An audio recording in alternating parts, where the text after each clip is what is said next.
Isang magandang araw mga kabagis. Ngayon po'y kararating lang natin galing sa Quezon.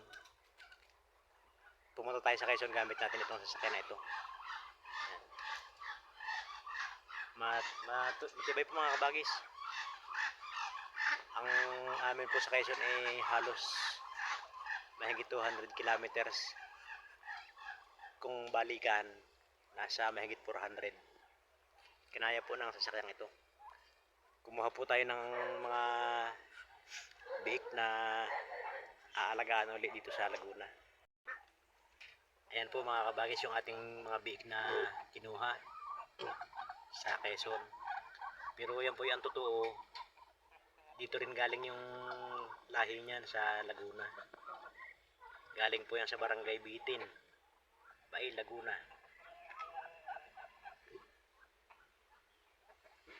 Pansamantala po dyan natin inilagay kasi hindi pa tayo nakakatapos gumawa ng kulungan nila. Yan muna sila, kasya naman.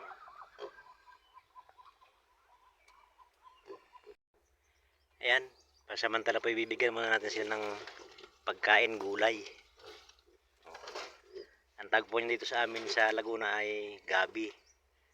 Sa ibang lugar ang tawag niyan laing, pipay, yan ang tawag diyan. Susubukan natin kung kakainin nila yan. Kasi po yung pinagmulan niyan, mga biik na yan, kahit ano kinakain dito, kahit katawan ng saging, kahit yung laman ng gabi, kinakain nila yan. Mga baging, kinakain. Ay titesting natin itong mga naging lahi doon sa Quezon kung kumakain ng ganyang pagkain. Yan po mga kabagay si kung mapapagmasdan nyo, yung kuko ng paa, buo.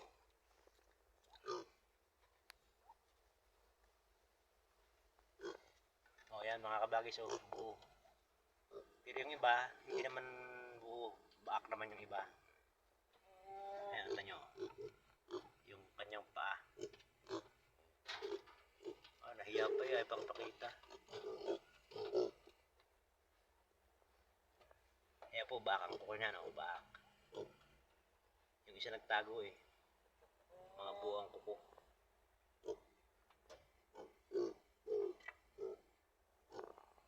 Ayaw pa nilang kumain, nababaguhan sila sa paligid.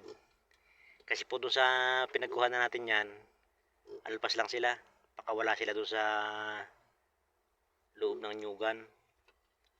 Kaya kung ano nung nakakain nila na mga gulay-gulay, nyug, nakakakain sila ng nyug, saka mga sari-saring gulay.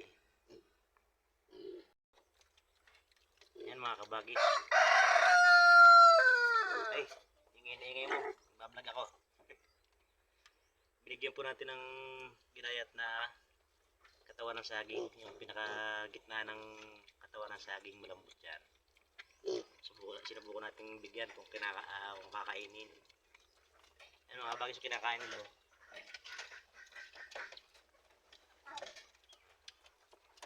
Kaya hindi tayo mahihirapan sa pag-aalaga ng native na baboy na yan. Yung may lahi pang baboy ramo. May lahi pa yan, baboy ramo. Hindi natin siya pakakainin ng feeds para hindi tayo magastusan. Saka yung kanyang laman talagang native na native. Kasi hindi siya kakain ng pagkain may chemical.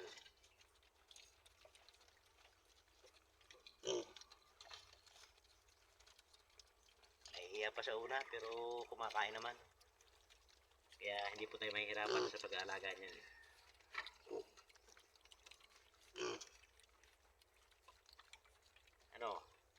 Nagustuhan nyo ba ang bigay ko sa inyong pagkain? Hindi raw. Sumasagot.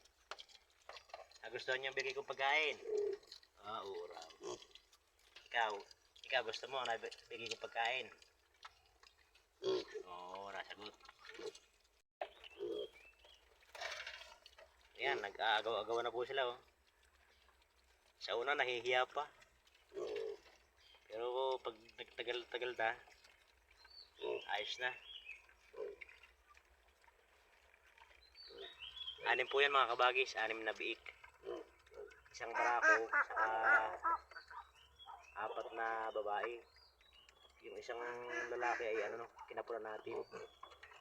Hindi natin ginawang barako gawa ng meron naman tayong isa. Tama na yung isang barako.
Dahil po sila ay marami na nakain, bigyan naman natin ng tubig.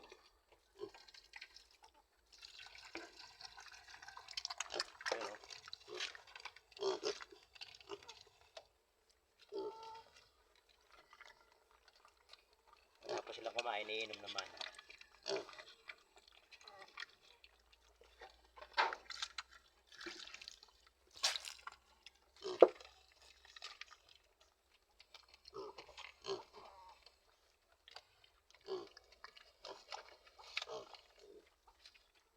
Yan po yung pansamantala lang mga kabagis. Gagawa natin siya ng maganda-gandang kulungan at saka maganda-gandang plato. Yung kainan. Tawag sa Batangas ay labangan.